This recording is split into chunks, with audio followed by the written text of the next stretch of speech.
As my work became more commercially focused, I kept in mind how Tevis was expanding their customer base across Maryland and Pennsylvania, and also how people demand cleaner and more efficient fuels.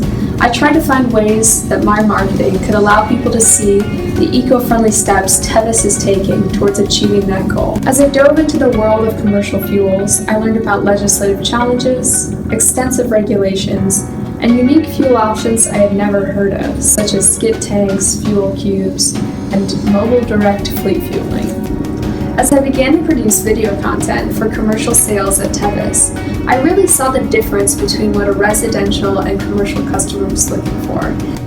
Something I will never forget about my experience this summer at Tevis Energy was the opportunity to design a DEF logo for the commercial side. I created this diagram of a diesel engine, which shows DEF being injected in between the diesel particulate filter and the selective catalytic reduction catalyst.